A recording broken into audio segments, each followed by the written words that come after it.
Bonjour, c'est Ursule encore. On est le 4 novembre 2022. Alors, je viens sonner la trompette ce matin encore et je viens proclamer le retour de notre Seigneur Jésus-Christ. Soyons tous bénis. Amen. Et que sa joie soit notre force en ce jour. Amen et alléluia. Alors, ce sont tes paroles qui tracent la route pour toi. Amen.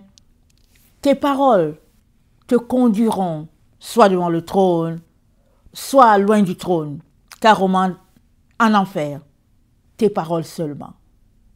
Pas tes actions, mais tes paroles. Amen. On va regarder tout ça. Alors, dans Matthieu 12, il est dit ceci, le verset 36 et 37. Je vous le dis, au jour du jugement, les hommes rendront compte de toute parole vaine qu'ils auront proférée. Car par tes paroles, tu seras justifié, et par tes paroles, tu seras condamné. Amen. C'est curieux, n'est-ce pas? C'est très curieux. Parce qu'en fait, on pose des actes. Quelqu'un peut aller voler, dévaliser une banque, toutes sortes d'histoires. Mais ce n'est pas de ça qu'il est question. Ça dit, par tes paroles, tu seras justifié.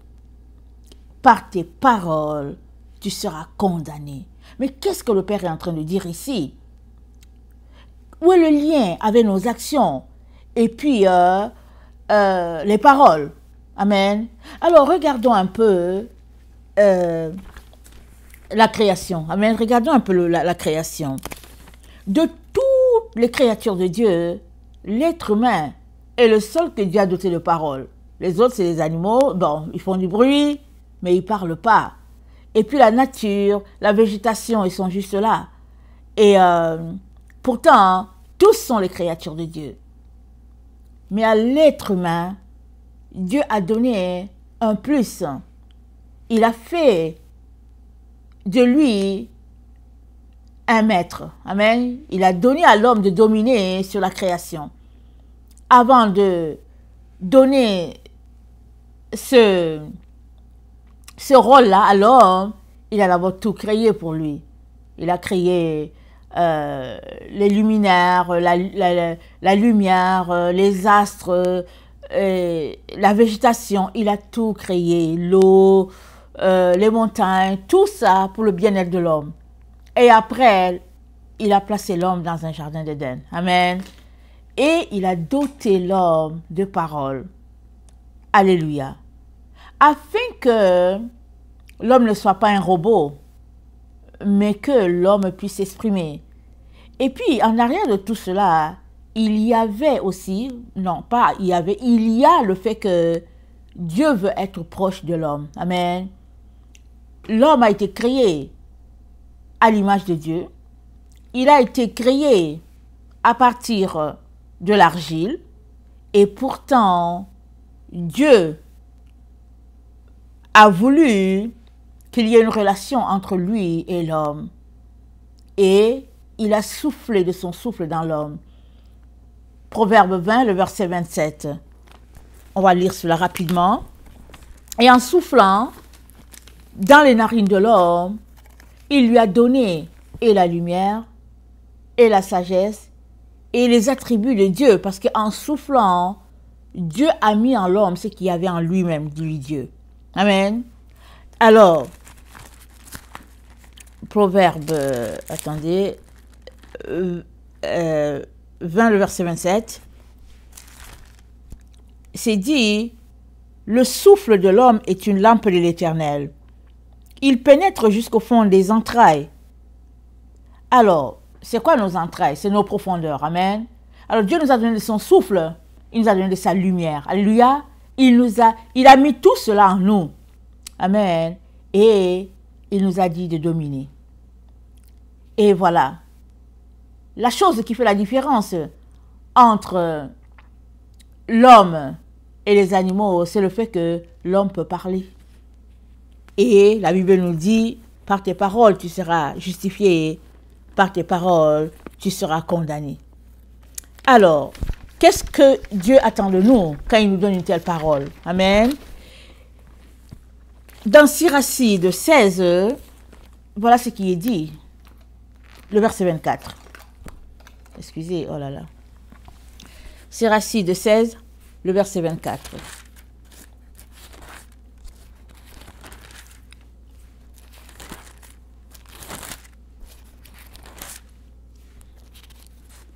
Écoute-moi, mon fils, et acquiert le savoir. Applique ton cœur à mes discours.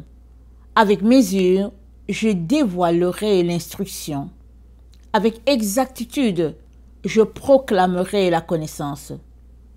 Lorsqu'au commencement, le Seigneur créa ses œuvres en les faisant, il en sépara les parties. Il ordonna ses œuvres pour l'éternité, depuis leur origine jusqu'à leur avenir lointain. Elles n'ont pas faim et ne se fatiguent pas. Elles n'abandonnent pas leurs tâches. Aucune ne heurte sa voisine. Elles ne désobéissent jamais à sa parole.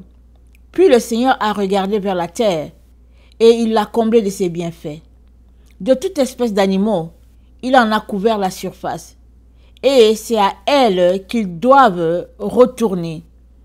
Le Seigneur a créé l'homme de la terre et il l'y fait à nouveau retourner. Il a assigné aux hommes un nombre précis de jours et un temps déterminé. Il leur a donné pouvoir sur les choses de la terre. Comme lui-même, il les a revêtus de force.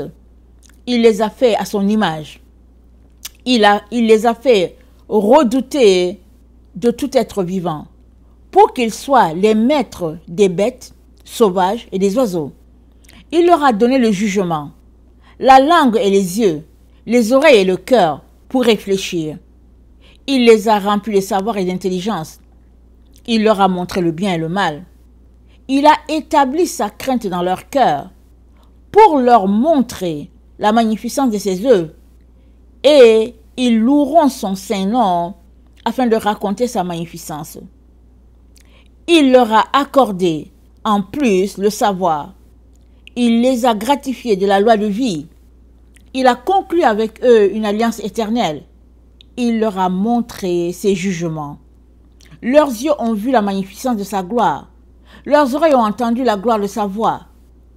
Il leur a dit, gardez-vous de toute injustice. Il leur a donné des commandements à chacun au sujet de son prochain. Leurs voix sont devant lui en tout temps. Elles n'échapperont pas à ses yeux.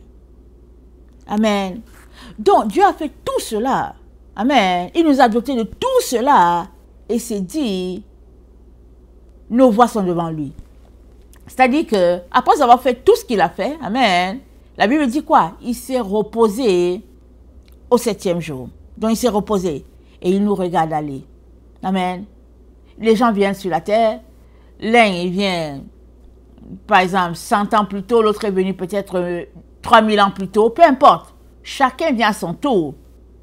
Et il retourne à Dieu, ou bien la porte lui est fermée. On était tous en Dieu. Amen. On est en Dieu. On vient sur la terre pour pouvoir faire notre tour.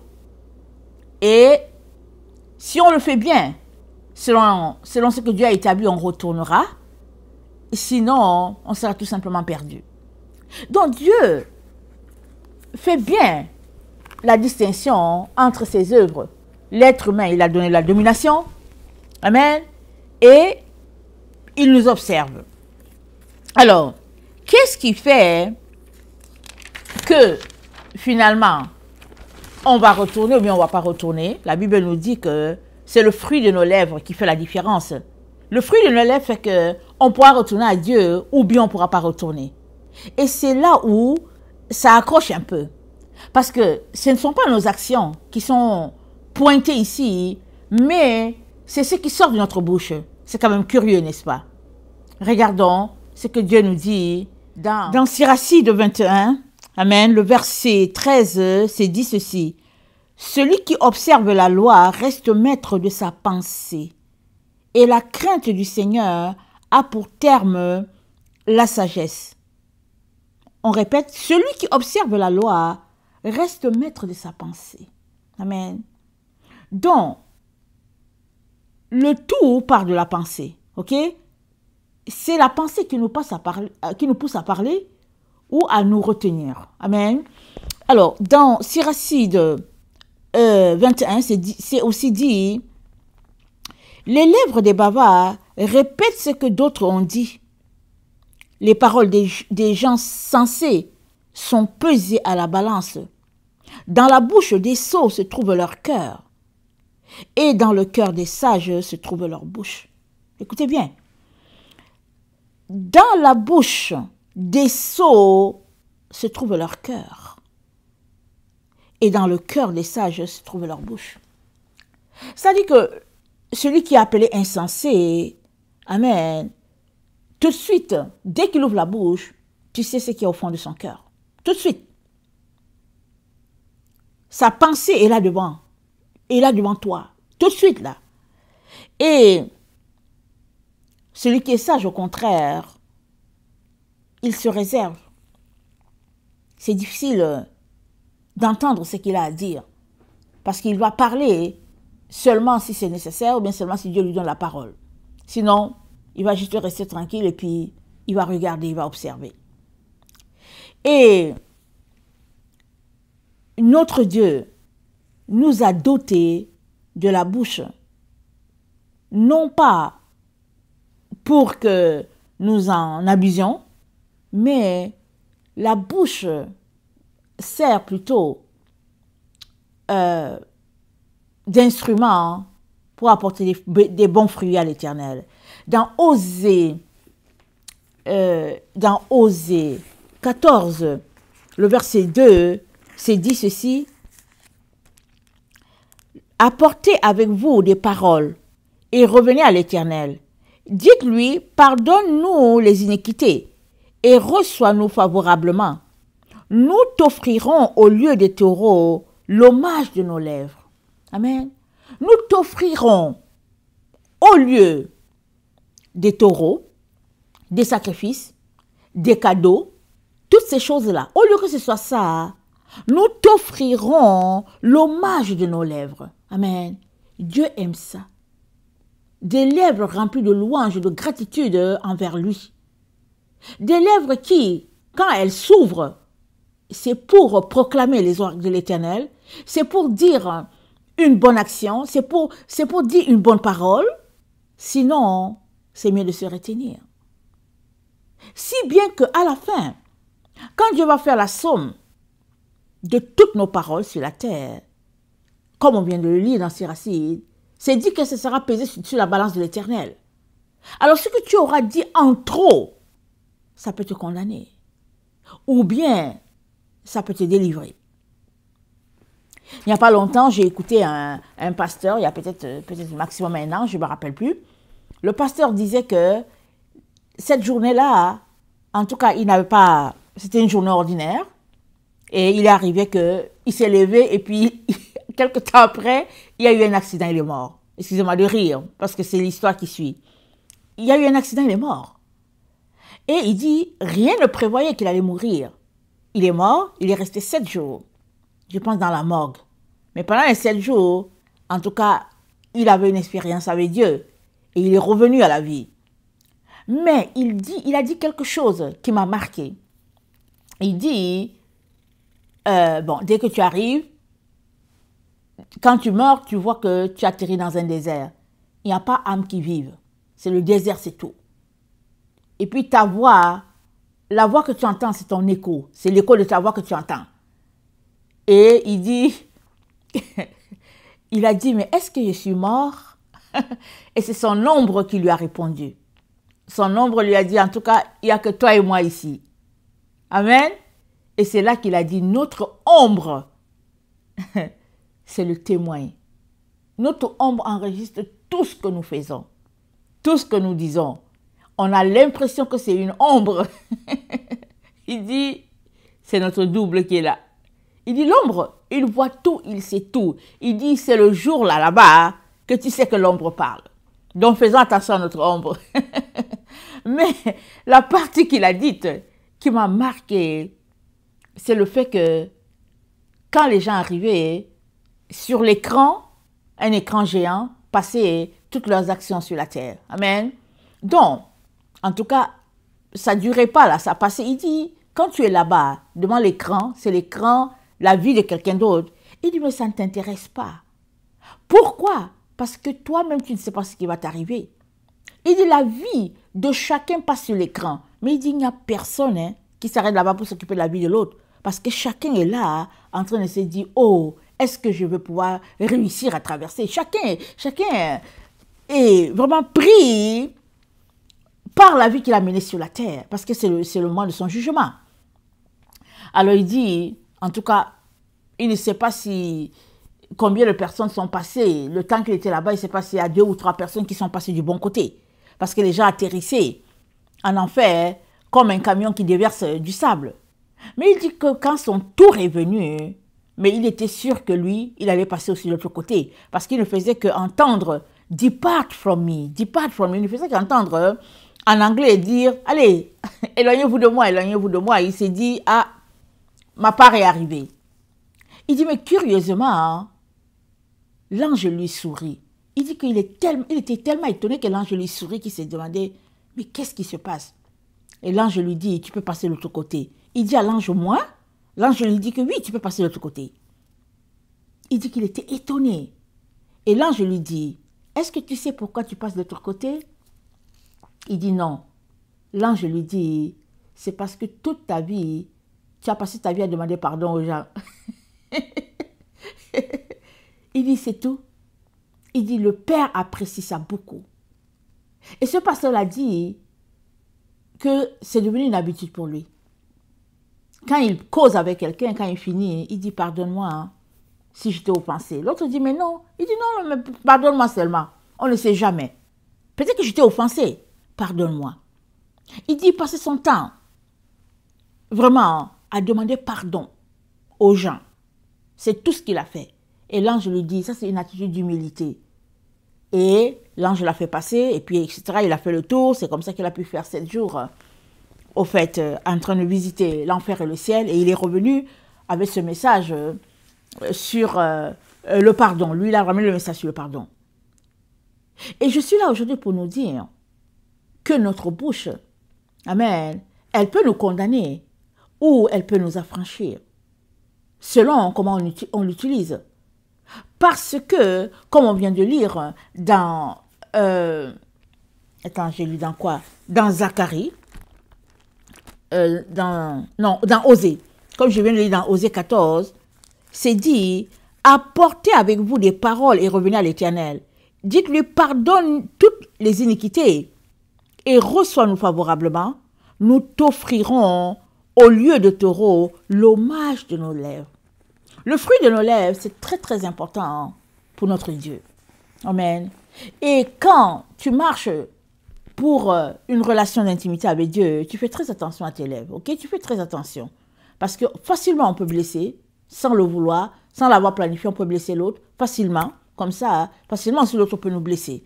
Donc il est très important qu'on fasse attention, surtout que maintenant, on a à l'esprit que c'est par nos lèvres que nous serons jugés, c'est par elles que nous serons condamnés. Amen. Ou bien affranchis. Alors, dans... on va regarder un peu les passages, n'est-ce pas? Dans Siracide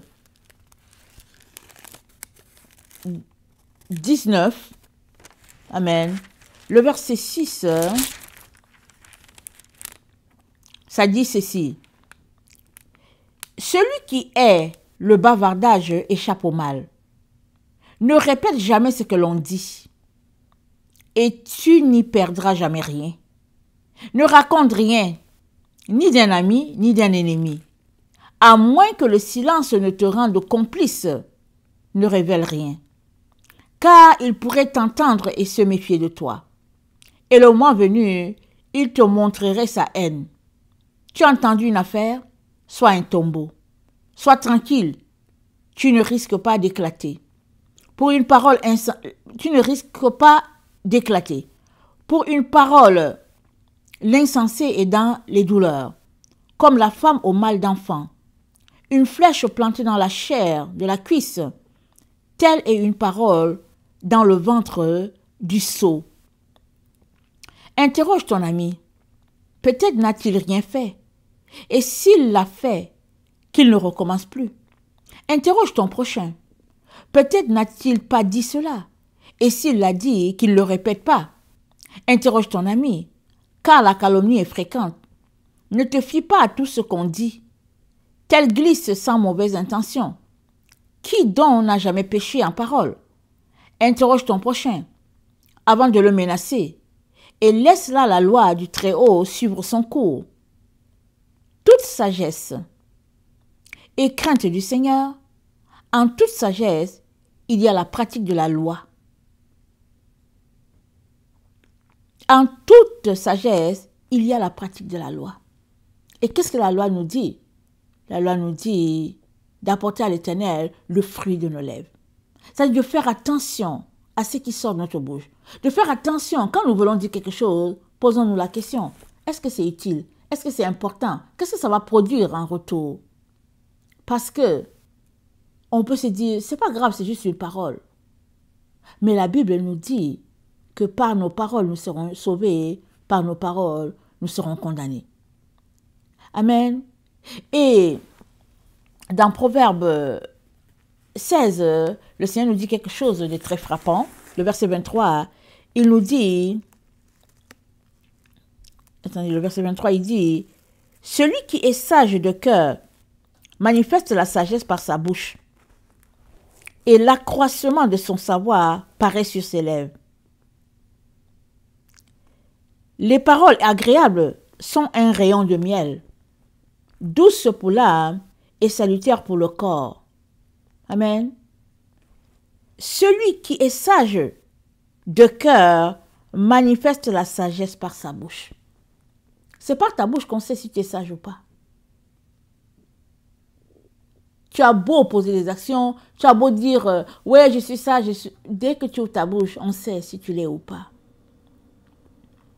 Donc, avant de parler, c'est mieux d'attendre que Dieu te donne la permission.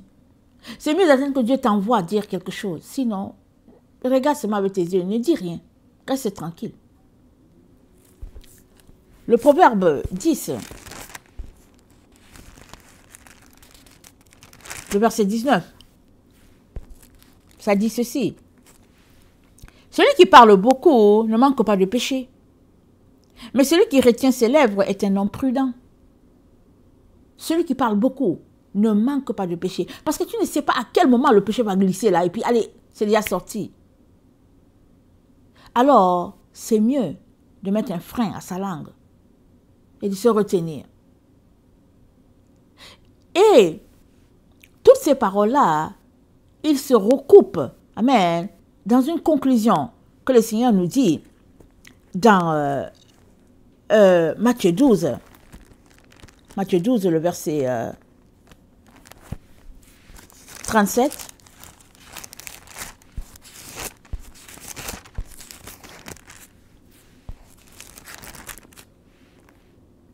Il nous dit,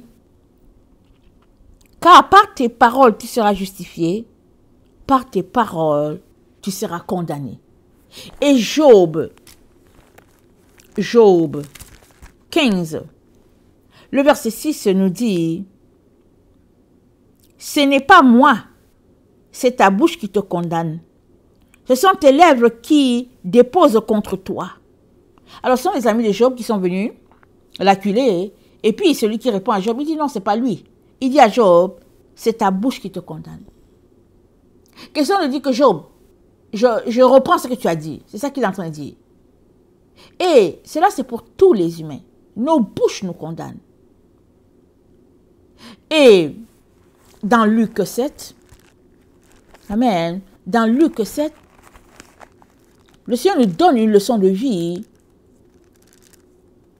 qui fait la séparation entre deux groupes. Luc 7. Luc 7.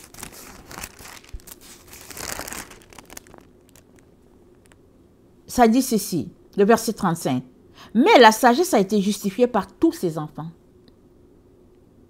La sagesse, elle a été justifiée par ses enfants. Ça dit que si tu appartiens à la famille de sagesse, alors ta bouche va le dire, ta bouche va le prouver à la fin des jours. Parce que c'est ta bouche qui te donne de te retenir et c'est même cette même bouche-là qui te pousse à faire attention à tes actions que tu vas poser. Parce que tout part de la pensée, n'est-ce pas? Tout part de la pensée. Et en tant qu'enfant de Dieu, de quoi nourris-tu ton être? Parce que ce qui sort là, ça sort parce qu'il y a une source à quelque part. Et quelle est la source à laquelle tu t'abreuves à tous les jours? C'est laquelle? Est-ce que c'est de l'eau pure? Ou bien est-ce que c'est de l'eau boueuse? Est-ce que c'est de l'eau sale? Parce que si tu t'abreuves à ce qui est sale, c'est ce qui est sale qui va sortir. Si tu t'abreuves à ce qui est pur, c'est ce qui est pur qui va sortir. Il est donc important que tu saches quelle est la source de ton alimentation, n'est-ce pas? Très, très important. Alors, dans, je pense que c'est dans Esdras, voilà. Dans Esdras, amen, pendant qu'Esdras est en train de parler avec l'ange, il dit à l'ange, non, plutôt c'est l'ange qui lui dit, c'est toi, Esdras, qui dit que la pensée grandit avec nous. Ainsi, ceux qui demeurent sur la terre seront suppliciés. Parce que l'ange lui dit, l'ange répète à Esdras, c'est toi qui dis que la pensée grandit avec nous. Ainsi, ceux qui seront sur la terre seront suppliciés. Parce que, tout en possédant la pensée, ils ont commis l'iniquité. Tout en recevant les commandements, ils ne les ont pas observés. Et que, tout en ayant obtenu la loi, ils ont violé cette loi qu'ils avaient reçue. C'est-à-dire, l'ange est en train de lui dire, toi-même Esdras, là, tu dis que la pensée évolue avec nous. Alors les humains sur la terre ont reçu la loi de Dieu, ils ne l'ont pas respectée. Les humains ont reçu les directives à suivre, ils n'ont pas suivi. Et si bien que, quand le temps du Très-Haut est arrivé, le jugement est arrivé. Okay? C'est ça que l'ange lui dit. Et nous sommes dans le temps où la Bible nous dit que il y aura la consommation des péchés. Okay? C'est-à-dire, on est arrivé à un temps où la semence du mal, depuis le temps d'Adam, doit être récoltée pour qu'il y ait un nouveau départ. C'est ça que la Bible nous dit. On est dans ce temps-là. Et l'ange lui dit donc, l'ange dit à Esdras, mais toi, ne te mêle pas à ceux qui ont dédaigné la loi et ne compte pas parmi ceux qui seront suppliciés. En effet, tu possèdes un trésor d'œuvres mis en réserve auprès du Très-Haut. Mais il ne te sera montré que dans les derniers jours. Donc l'ange lui dit, ne te mêle pas avec les autres. L'ange lui dit, ne te mêle pas avec les autres. La façon de marcher, la façon de faire, l'ange dit à Esdras, ne les suis pas. Pourquoi? Parce que la pensée se développe avec nous. Et c'est pourquoi nous sommes à la torture, puisque c'est en pleine conscience que nous périssons. C'est-à-dire, c'est notre pensée. Notre pensée nous conduit à dire des choses, à faire des choses. Et pour ne pas avoir une pensée souillée, il est important qu'on vérifie nos sources. Comme je l'ai dit tantôt. Voilà pourquoi nous sommes dit dans Luc 7, le verset 35, que sagesse est justifiée par ses fils, par ses enfants. C'est-à-dire, la façon dont nous nous comportons sur la terre révélera si nous avons marché selon ce que Dieu voulait de nous ou pas. Alors que nous avons encore le souffle divin, il est donc très très important que nous puissions revoir nos voies. Amen. Très important. Il n'y a personne qui n'a pas péché par ses lèvres. Amen. Et puis chaque jour on doit faire attention. Moi-même qui vous parle là, tous les jours il faut que je fasse attention pour savoir est-ce que je parle ou pas. Et puis bon, voilà. Et en plus de cela, je suis une mère. Donc souvent, l'enfant peut poser une action et puis sans que tu le veuilles, voilà, tu viens déjà de dire quelque chose qui peut avoir blessé l'enfant, mais aussi blessé les cieux. Donc, on doit faire très, très attention à tous les jours. Mais, comment nous comportons-nous à tous les jours pour que ce qui sort de notre bouche soit un parfum de bonne odeur à notre Dieu, soit un bon fruit, amen, à notre Dieu. Alors, Siracide 21, amen, au verset 11, voilà ce que notre Dieu nous dit. Il dit, Siracide 21, le verset 11, excusez-moi. Ça dit, celui qui observe la loi reste maître de sa pensée et la crainte du Seigneur a pour terme la sagesse. Ok? Celui qui observe la loi, on l'a lu tantôt, il reste maître de sa pensée et la crainte du Seigneur a pour terme la sagesse. Et dans Siracide 32, amen, dans Siracide 32,